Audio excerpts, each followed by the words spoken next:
우리에게 주시는 하나님의 말씀은 신약성경 마태복음 16장 5절로 12절 말씀 되겠습니다. 신약성경 27면 되겠습니다. 마태복음 16장 5절부터 봉독합니다. 이 계시의 말씀을 봉독할 때에 살아계신 하나님의 음성을 다 함께 들으실 수 있기를 바랍니다. 제자들이 건너편으로 갈새 떡 가져오기를 잊었더니 예수께서 이르시되 삼가 바리새인과 사두개인들의 누룩을 주의하라 하신대 제자들이 서로 의논하여 가라되 우리가 떡을 가져오지 아니하였도다 하거늘 예수께서 아시고 가라사대 믿음이 적은 자들아 어찌 떡이 없으므로 서로 의논하느냐 너희가 아직도 깨닫지 못하느냐 떡 5개로 5,000명을 먹이고 죽은 것이 몇 바구니며 떡 7개로 4,000명을 먹이고 죽은 것이 몇 광주리이었던 것을 기억지 못하느냐 어찌 내 말한 것이 떡에 관한 것이 아닌 줄을 깨닫지 못하느냐 오직 바리새인과 사두개인들의 누룩을 주의하라 하시니 그제서야 제자들이 떡의 누룩이 아니요 바리새인과 사두개인들의 교훈을 삼가라고 말씀하신 줄을 깨달으니라. 아멘. 제가 어렸을 때에 할아버지로부터 들은 이야기입니다. 어떤 사람이 들에 나갔다가 들에 메어놓은 남의 황소 한 마리를 훔쳐 가지고 돌아왔는데 이것이 발각이 돼서 경찰서에서 취조를 받게 됐답니다. 경찰이 말하기를 이 사람아 벌금 대낮에 남의 황소를 훔쳐 어떻게 그래가지고 그게 무사할 수 있다고 생각했느냐 하고 물었더니 도둑이 하는 말이 나는 들에 나갔다가 고삐 하나가 땅에 놓여 있는 것을 끌고 왔는데 와 보니 소 한 마리가 따라오더군요. 난 소까지 훔칠 생각은 없었는데요 라고 능청맞게 대답을 했습니다. 경찰의 대답이 더 재미있습니다. 그래 우리도 자네 손만 묶어가지고 왔는데 자네는 왜 따라왔나 그랬습니다. 무책임한 사람들의 얘기입니다. 여러분 어떤 행동이든지 반드시 거기에 의지가 있고 생각이 있고 사상이 있는 것입니다. 행동은 행동대로 생각은 생각대로 별개로 생각할 수는 없습니다. 간혹 우리는 부지 중에 혹은 몰라서 혹은 무의식 중에 이런 말을 합니다만은 알고 보면 무의식도 의식적인 행동이 반복되면서 이제는 행동만 남고 의식이 뒤에 감춰진 것입니다. 그런 거로 변명할 여지가 없습니다. 우리의 모든 행동은 우리 자신의 것이요 자신이 책임을 져야 하는 것이 아니겠습니까? 시편 49편 20절에 보면 이렇게 말씀합니다. 사람은 존귀에 처하나 깨닫지 못하는 사람은 멸망하는 짐승 같도다. 역시 사람의 사람됨은 그 사람의 깨달음에 있습니다. 그 깨달음이 어디까지냐가 문제입니다. 무엇을 생각하며 무엇을 깨닫느냐 그의 사람된 위치가 있다고 생각합니다. 경영학 이론에 전파론이라는 이론이 있다고 합니다. 여기서 사람의 유형을 이렇게 분석하고 있습니다. 사람 가운데는 변화를 즐기며 모험을 좋아하고 호기심이 많고 항상 창의적인 것으로 치닫는 그러한 유형이 있답니다. 변화를 즐기는 사람, 다시 말하면 파이오니아십이 있는 거죠.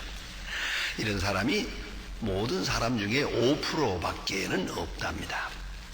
또 하나는 타인 인식형입니다. 아주 소극적이라서 변화를 원하면서도 다른 사람과의 조화를 맞추려고 합니다. 그래서 부딪히지 않으려고 하고 다른 사람이 어떻게 볼까 뭐 이런 것 다 생각하다 보니까 진정한 변화를 꾀할 수 없습니다.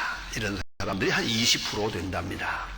그 다음에는 추종자 유형이 있습니다. 이 사람은 무조건 남이 하는 대로 따라갑니다. 남이 가면 가고 오면 오고 남이 입은 옷을 내가 못 입으면 속상합니다. 남이 입은 대로만 입으면 그런 내 마음은 행복합니다. 남이 하는 일을 못 따라하면 마치 그것을 악처럼 생각하고 남이 하는 일대로 따라하면 그것은 선이라고 그렇게 느끼고 사는 완전히 타인 추종형 이런 형을 무려 70%가 된답니다. 대부분이 그렇습니다. 나머지 가운데는 자기 고집대로 사는 사람이 있습니다. 자기가 살아온 철학, 생활, 태도, 방법이 무너지면 인생이 망가지는 줄로 생각합니다. 절대로 양보할 수가 없어요. 그래서 아주 고집불통의 그러한 사람이 있다고 합니다. 여러분 어느 쪽입니까? 문제는 지식이라고 하는 것은 들으면서 기억하고 기억이 축적되어서 이제 논리적으로 정돈해서 이해됨으로써 지식이 됩니다. 그러나 지혜라고 하는 것은 사건에 부딪히면서 경험하게 됩니다. 몸으로 부딪히면서. 그래서 깨달음이라고 하는 것을 얻게 됩니다. 깨달음이 지혜를 주고 지혜가 믿음을 주고 믿음이 능력으로 나타나는 것입니다. 그리고 그 능력이 실생활에서 생명력으로 작용하게 되는 것입니다. 그런데 말입니다. 사람 가운데서는 말귀를 못 알아듣는 사람이 있어요. 그리고 듣지 않는 사람이 있어요. 아니 듣지 않기로 결심한 사람이 있어요. 이제는 들을 수 없게 된 사람이 있어요. 이런 사람들이 가장 불쌍한 사람일 것입니다. 이젠 깨달음과는 거리가 멉니다.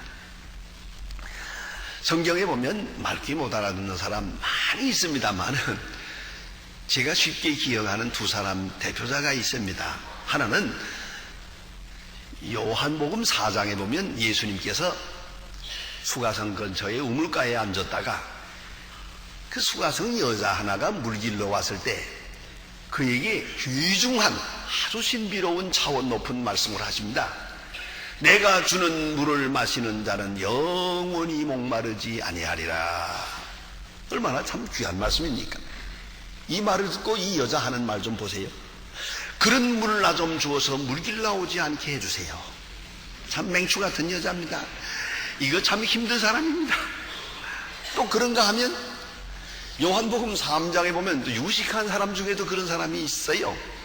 니고데모 같은 사람은 바리새교인이요 당대 종교적인 지도자입니다마는 예수님께서 그를 맞아서 말씀하시기를 내가 거듭나야겠다, 중생해야겠다라고 말씀했더니 이 사람 하는 것 보세요.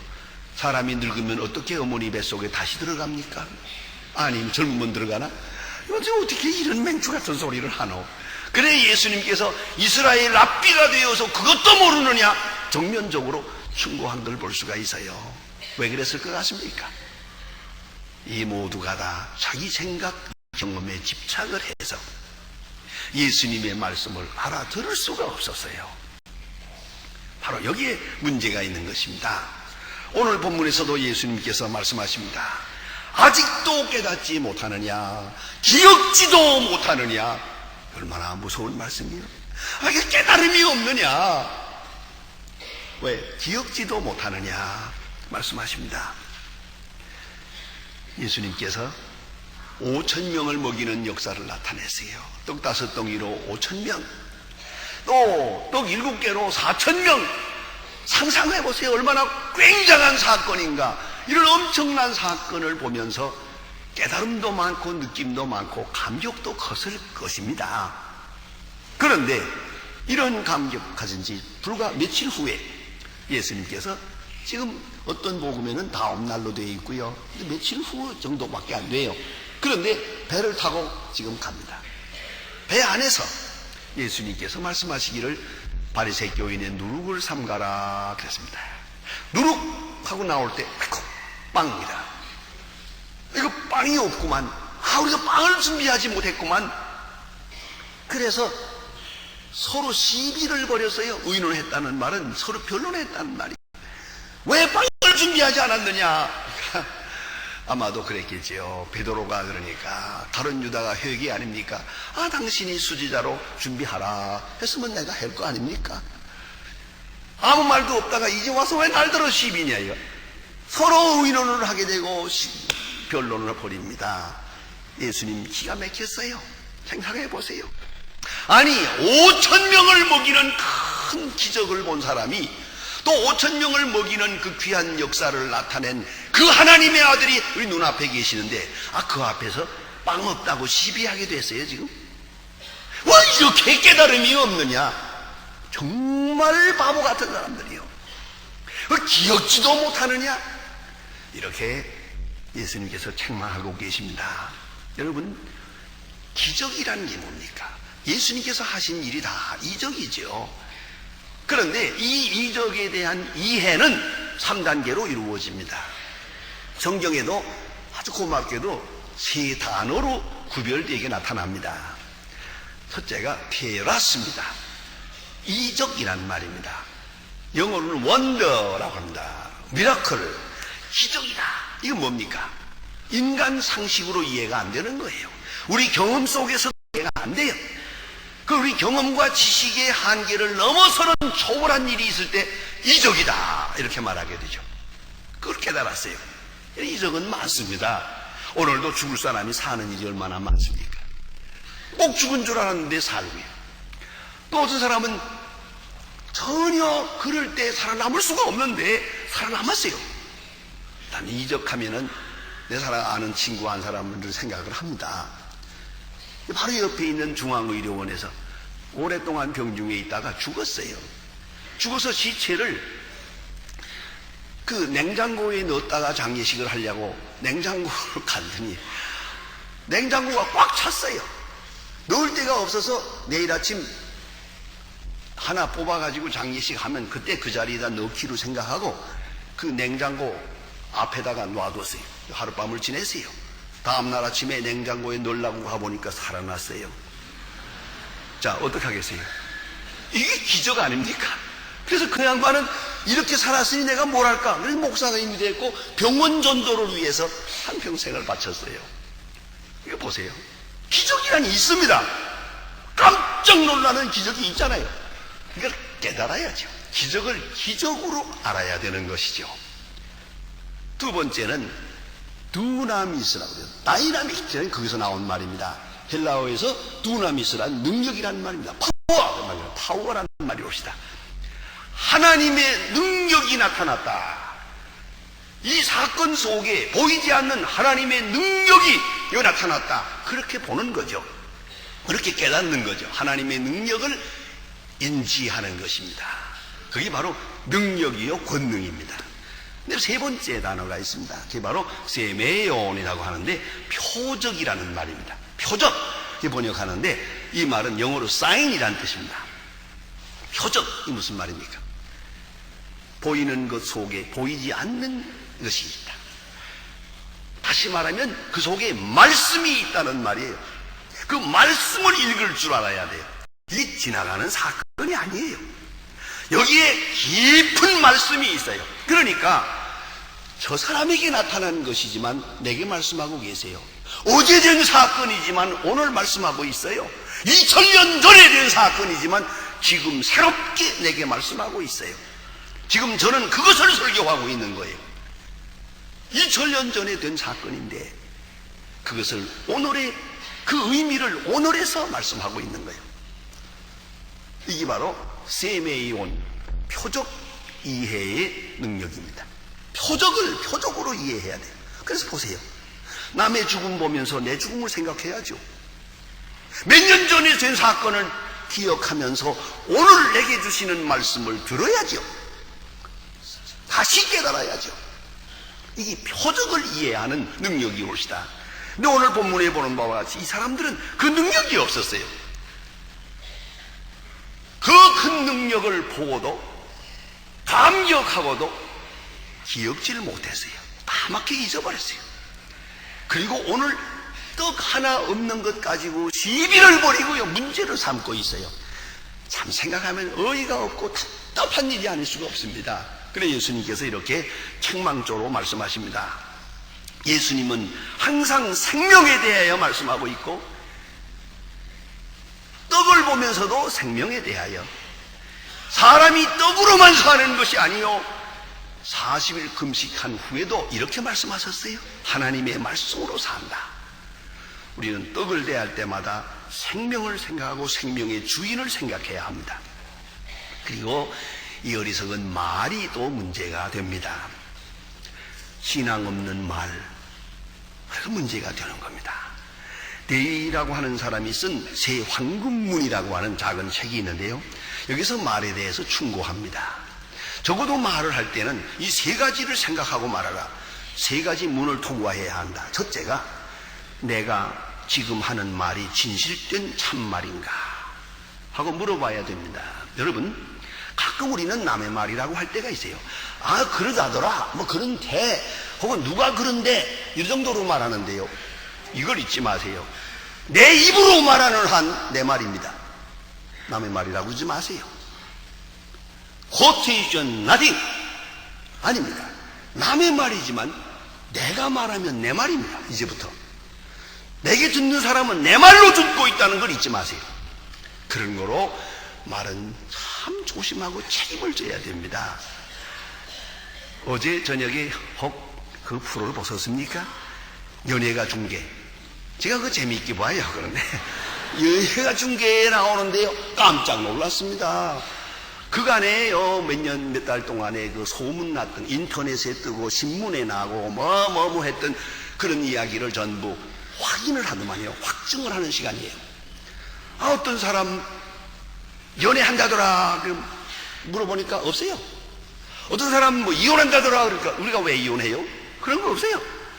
어떤 사람 약 먹었대, 죽으려고 약 먹었대, 그런데 안 먹으세요? 멀쩡해요? 그뿐입니까? 아, 놀라게요.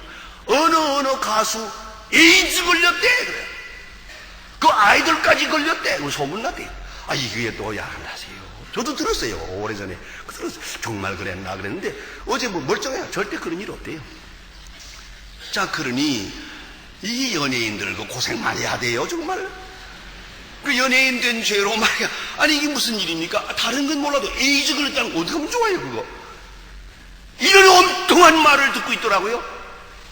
그래서 전부 확인을 하면서 그런 일이 없다고 하는 얘기를 보았습니다. 결론은 뭐세요? 여러분, 쉽게 말하지 마세요. 아니 땐 굴뚝에 연기가 날까? 그것이 망조예요. 연기 나요, 요새는. 나고 말고요. 왜 그 생각을 못해요? 여러분이 하는 말은 하나님 앞에서 책임을 져야 돼요. 한치의 거짓이라도 있다면 당신 책임이요. 이걸 알아야 됩니다. 그런 거로 말할 때는 참으로 확실한 말만 해야 돼요. 그 외의 말은 나 들은 말이라도 옮겨서는 안 된다는 걸 알아야 돼요. 두 번째는 내가 해야 될 말인가 그래요. 이 상황에 꼭 필요한 말인가? 그 내가 할 말인가?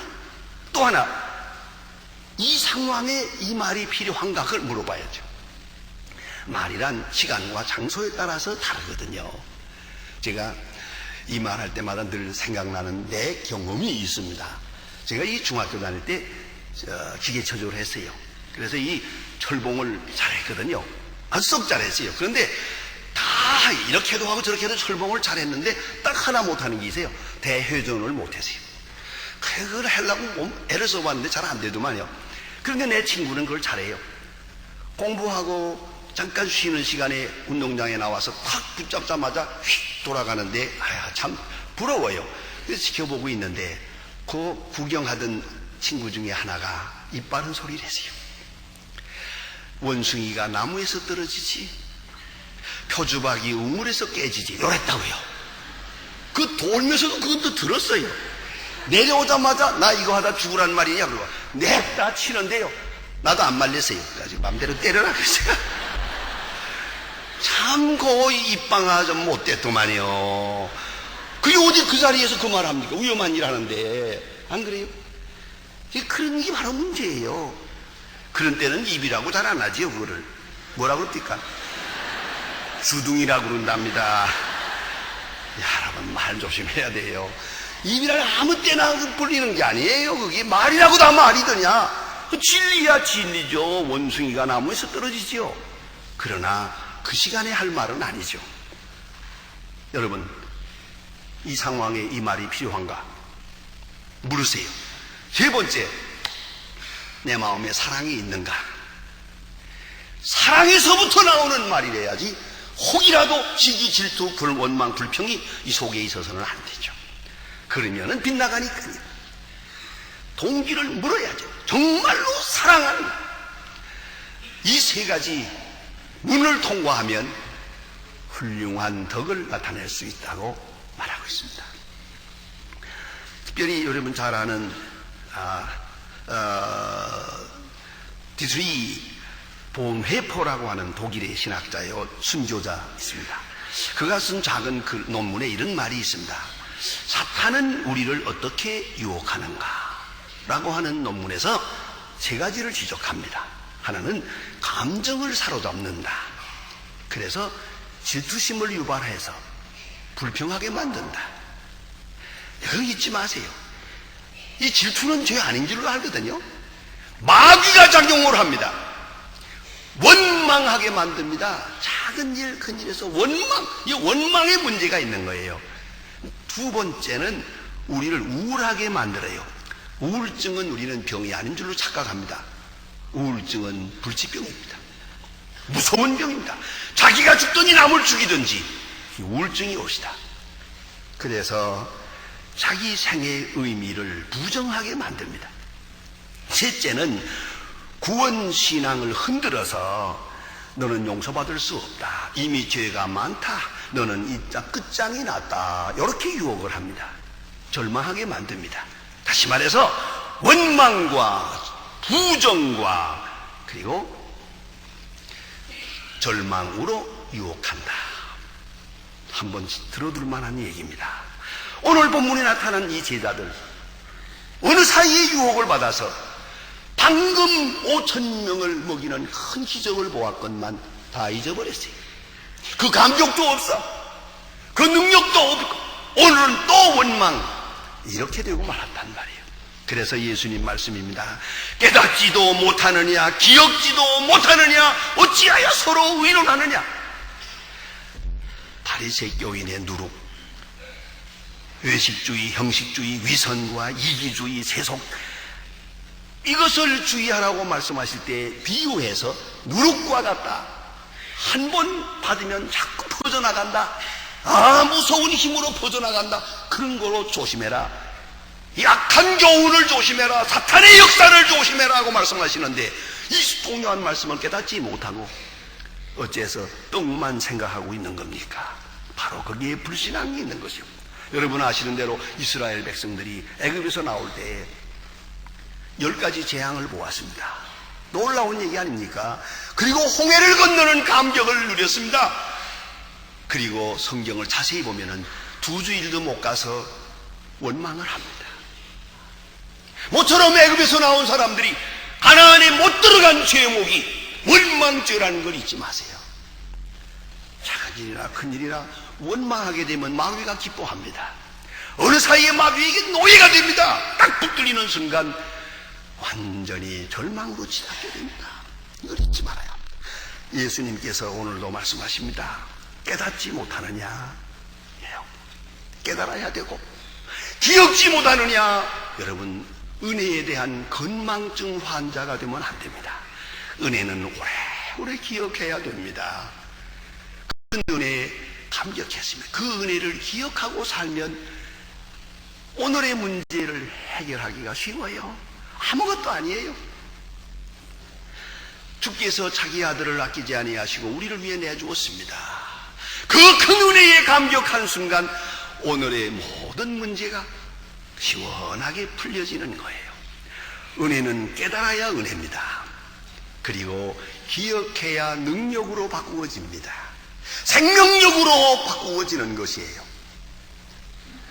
은혜를 깨닫고 은혜를 기억하고 그 기억한 바 은혜로 오늘의 모든 문제를 해석하고 해결해 보세요. 밝은 미래가 환하게 보일 것입니다. 기도하십니다.